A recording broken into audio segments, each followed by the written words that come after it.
Hi, everyone. I'm Nicole Huckabee, and welcome to Conversations with Nicole. Your success is my focus, says Coach Temple Robinson. She is the owner of Temple Robinson Coaching. Temple says the foundation of her coaching is empowering others on their journey of self-discovery to find their own answers. I hope you find Temple's story inspiring, informative, and empowering to be your best self. Let's get started.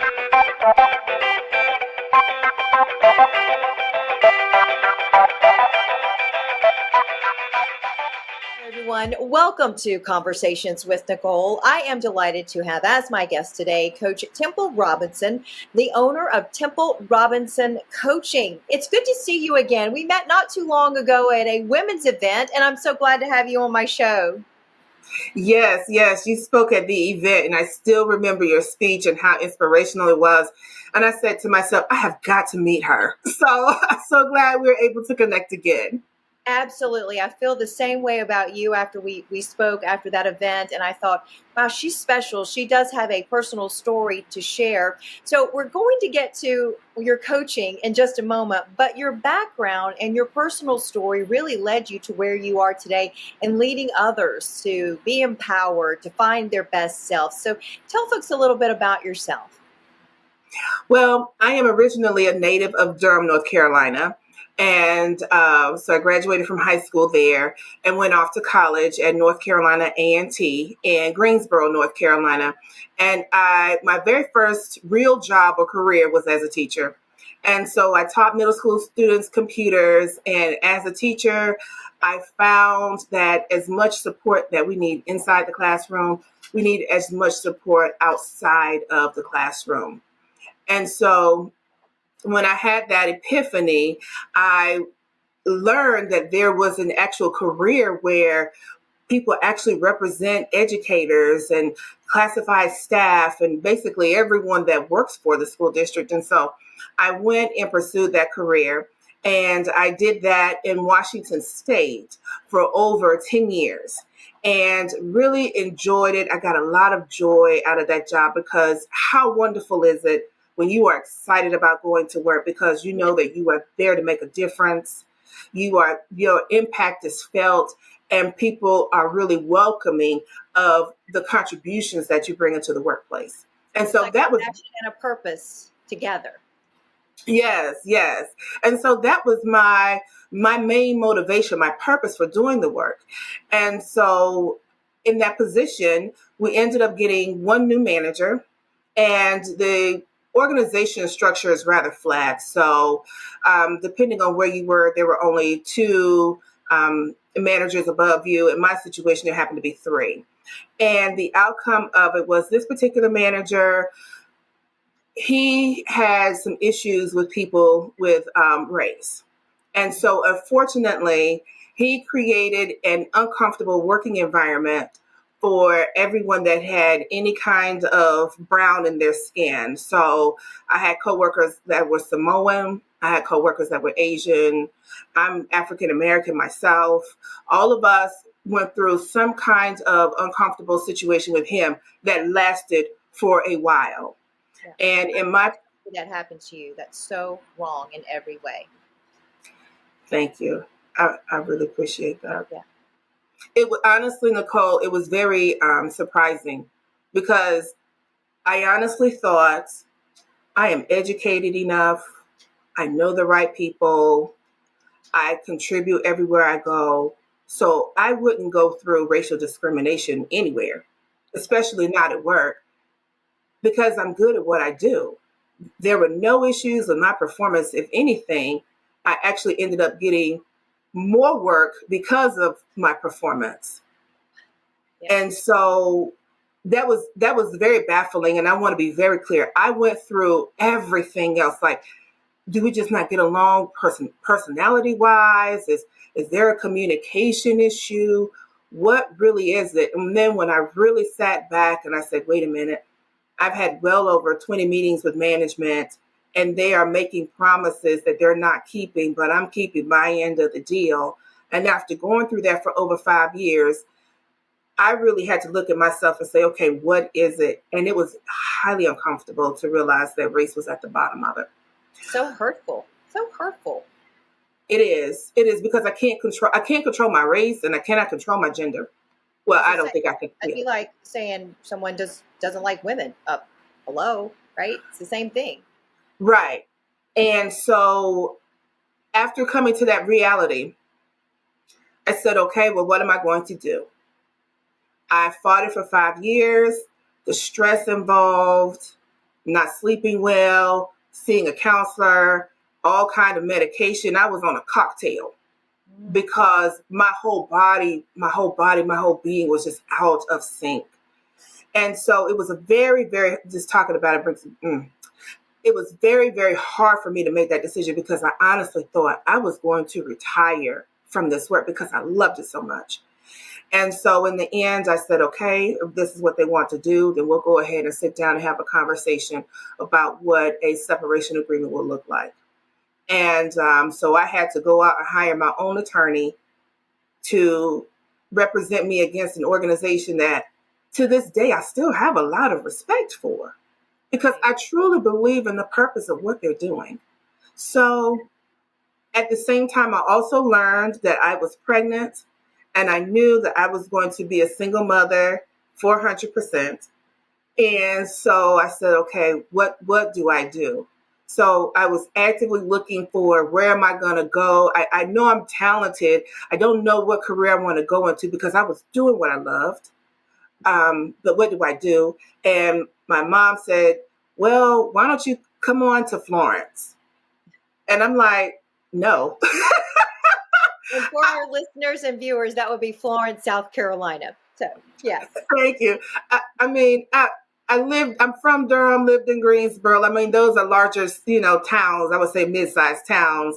I lived in Raleigh, North Carolina. I mean, moved to Seattle. So moving to Florence, in my mind, I'm a suburban woman. So Yeah. at the time, though, I also realized I could get the most support if I moved closer to my mother. So I moved home. And I remember having many conversations with God, saying, God, I don't understand. I don't understand. But what I do know is that you know the answer. And I prayed and I said, well, God, where do you want me to go? What do you want me to do? Because I am here in South Carolina and I am literally starting all over again. And so when I had my daughter, I always knew that I wanted to go and get my master's. So I said, okay, well, I'm going to go ahead and do that. And I got my master's in human resource development from Clemson University.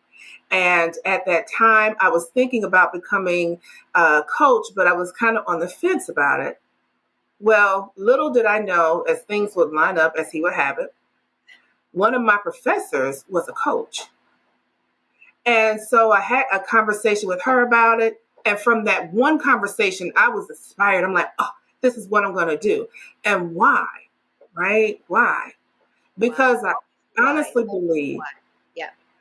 that if the managers that I was working with at my old job had a coach, my situation would have come up in the conversation that they had with the coach. And the coach would have helped them be able to navigate that. Because as a coach, I don't tell you what to do. I help you look introspectively into who are you, what are you being, and then what are you doing? And this is really reflective of the higher sense and purpose of you. And for those people who are in leadership, who coaches support you with interpersonal situations as well as achieving different goals in life. And how can you achieve that goal with more ease and clarity and really just your success just goes through the roof? Who can help you with that? And so with my previous job, I was tied to the success of people. So that was a natural match.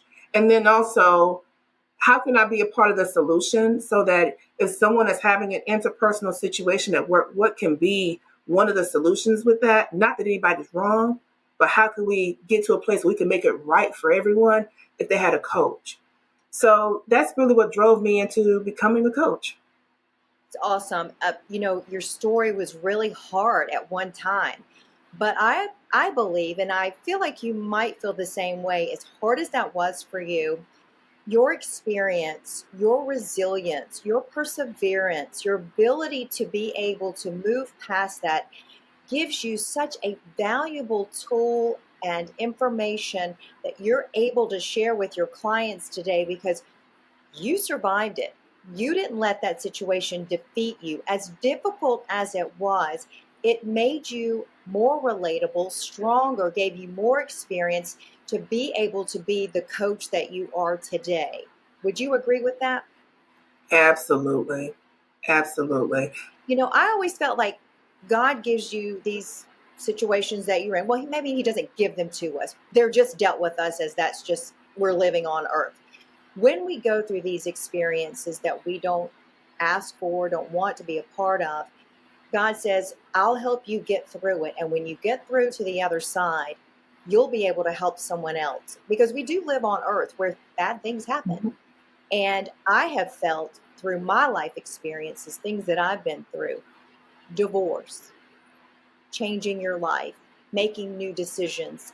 That's hard, but you go through the course, you stay with it, and then you'll find someone that you can say, you're going to make it, you'll be okay. Here are some of the skills, the things that I did to, that helped me. Maybe they'll help you. That has to be part of coaching now. Well, yes, it is, because in order for me to be a coach, I also have to be coached as well. And so when I am working on a particular goal that I have a lot of energy around, when I experience my brain telling me, oh, well, I don't know about that. Do you really think this is possible? You don't know the people, you don't have the resources and all that. I have to go through it myself in terms of what is it like to be coached, to be able to support someone else. And the beautiful part about it is it's not about me giving advice, right? Because we have mentors and our friends and family that do that. But really, what is the next best authentic step for you to bring your vision into fruition? What is the next step for you to be able to be the contributor or the catalyst that you want to see in your environment? What is that vision that you have that you really want to bring into fruition? So I get a lot of energy around that. That's awesome. So how do you bring people to answer those questions that you're presenting to them? Give me an example of how you do that in your coaching. That's a great question. So I have a client right now that, well, actually, no, let me back up. Clemson University used to be a client of mine. And one of the first clients that I had at Clemson was a professor. And this particular professor was involved in a leadership training program for people to increase the number of minorities in higher education administration. So he and I sat down for a conversation, and he said, I know I can do whatever I want to do. I just secured tenure, my tenureship. I, there's no question about what I want to do. I'm just not sure about what I want to do. So from there, I listen to what the person says or will say, and then I pick up on energy in the words or metaphors that they use. And so then from there, he was saying, well, I'm just not sure. I'm not sure. And I said, what are you not sure about? Well, everyone who's done what I want to do, they failed and ended up losing their job. So we had more conversation around that, and I gave him a very short assignment that he had a lot of energy around. And the next time that we got back together, he said, whoa, I had no idea. There are so many people who are doing what I want to do, and I've already connected and built networks with them. And in his conversation, he kept saying, but he's so uncertain. He's so uncertain. And I said, well, what are you uncertain about? Because I'm trained to hear certain things. Sure. I said, what are you uncertain about? And then the outcome of it was his uncertainty was because he was a leader during COVID, and he was responsible for a team. And it was very difficult for him to lead his team because COVID was so uncertain. And so in the end, in his situation, he was taking his experience from COVID and then applying it to other areas of his life. And when I bifurcated that for him and helped him understand what's really going on is you really haven't dealt with what's happening with COVID. If he could have written me a check for $1 million, he would have done it right then and there. His whole face just lit up and brightened up. And it really helped him understand, I really do know what I want to do. And it's not uncommon for people like that who are very successful to want to continue their success, but there's a level of not sureness or there's a fog that exists, and we're trying to figure out where does it come from. There's another client that I have now. Her goal was to create a journal. And she kept hearing people, oh, your journals are so good, blah, blah, blah, make one for me. And then she said, oh, I would really love just to create a journal and create it at a mass level. And we sat down and talked about it. And for whatever reason, she was experiencing her own internal blocks of just moving forward. And so after working with her for less than 6 months, not only does she have her journal created, she's now in the process of selling her journal and actually Wow. living and doing those things that she wants to do. And I'm very excited for her because I see so many more things happening. So I hope those are two good examples. It's really okay.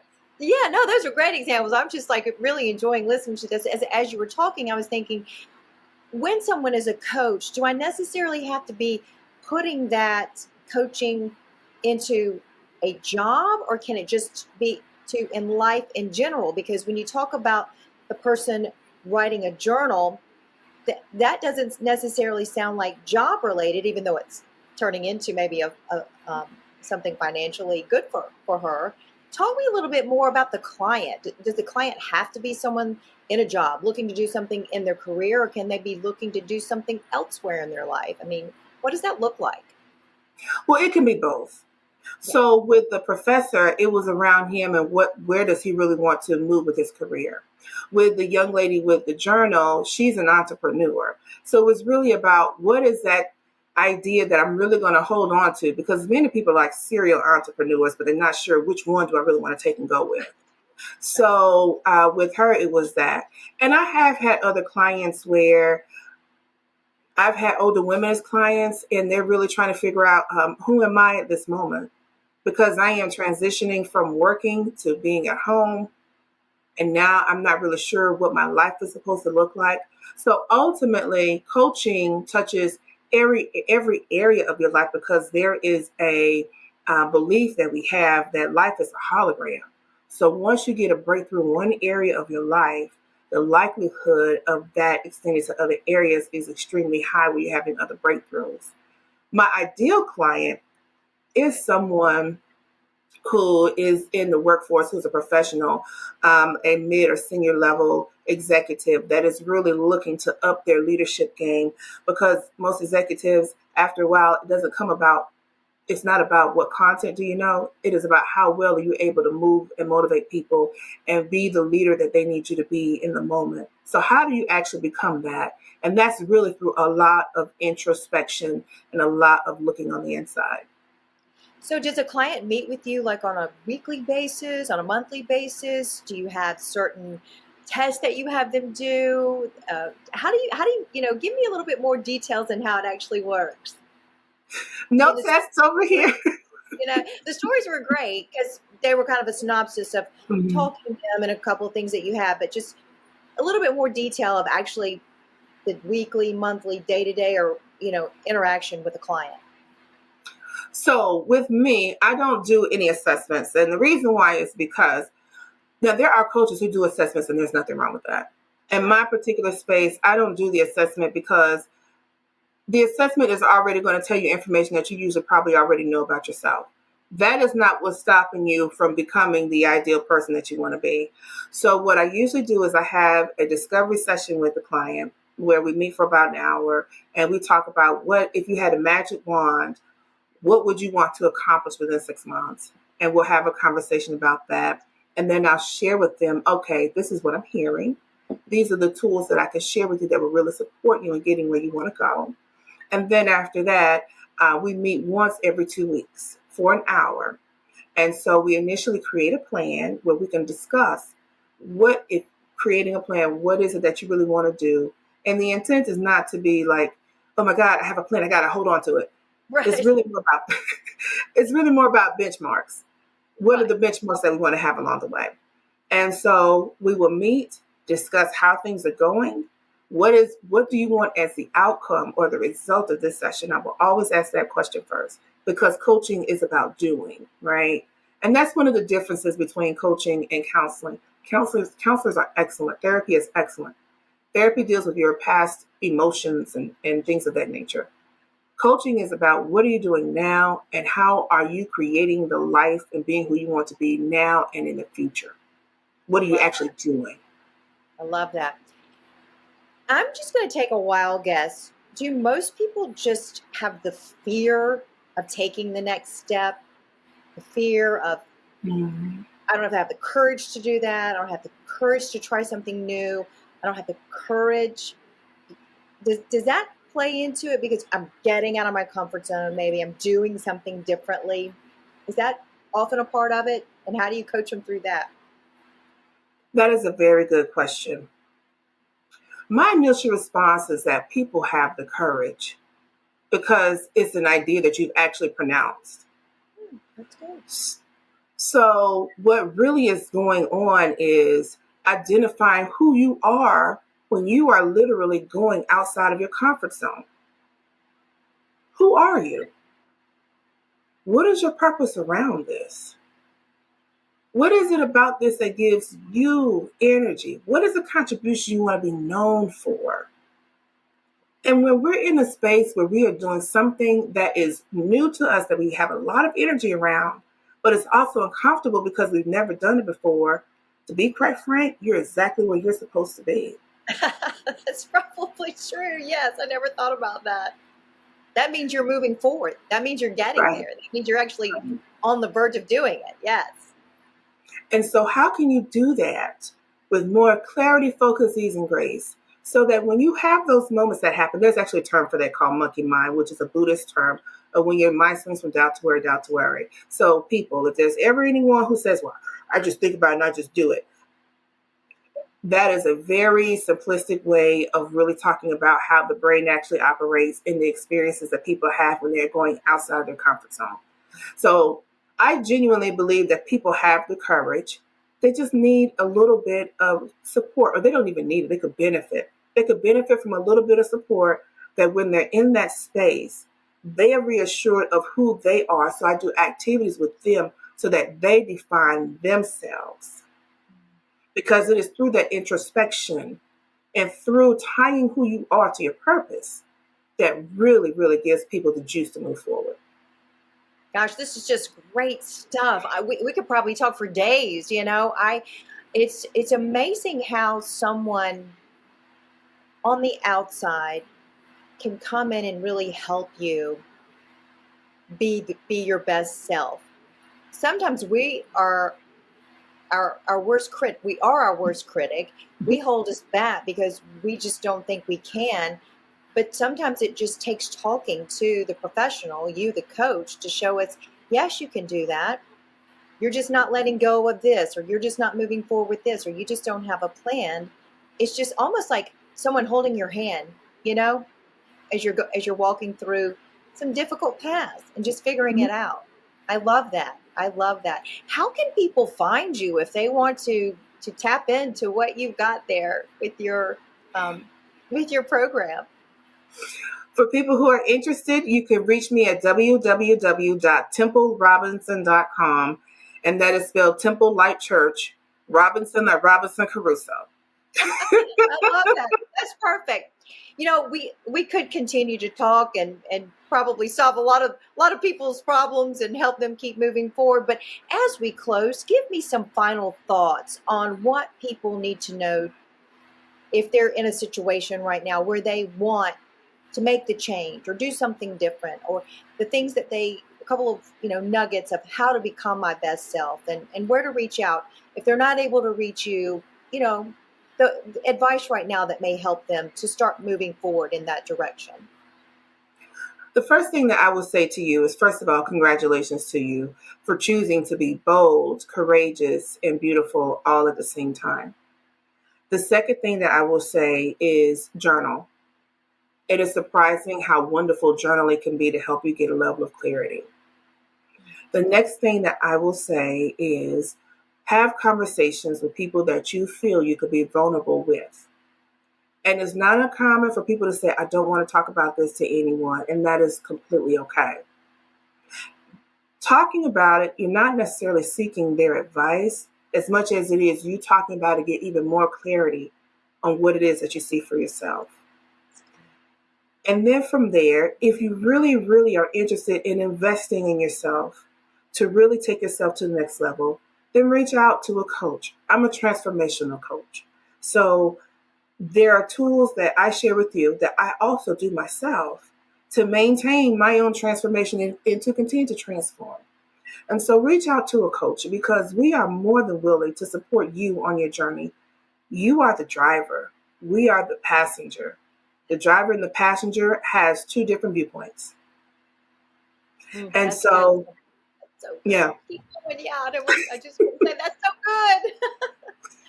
So the viewpoint that I will have will be greater and wider because I'm able to actually hear you talk and really help you get to the deeper root of things. And if you're like, well, I've never heard of a coach before, this is new to me. Congratulations. You are not alone. You're not. So you're fine where you are. And if you're really interested, we are here to support you. And if you are uncomfortable while you are doing something new, give yourself a pat on the back.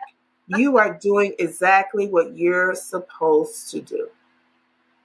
That's great advice and direction. And I actually feel like I'm one of those people that you're speaking to because I am in my next season of my life and doing conversations with Nicole. I'm trying new things now that I'm fully retired, trying to get in different industries where I can use my talents. And I have found myself being a little hesitant or being nervous about it, but I'm continuing to do it because I know that continuing to put myself out there will have a better result. And I have enough confidence in myself to think, why not?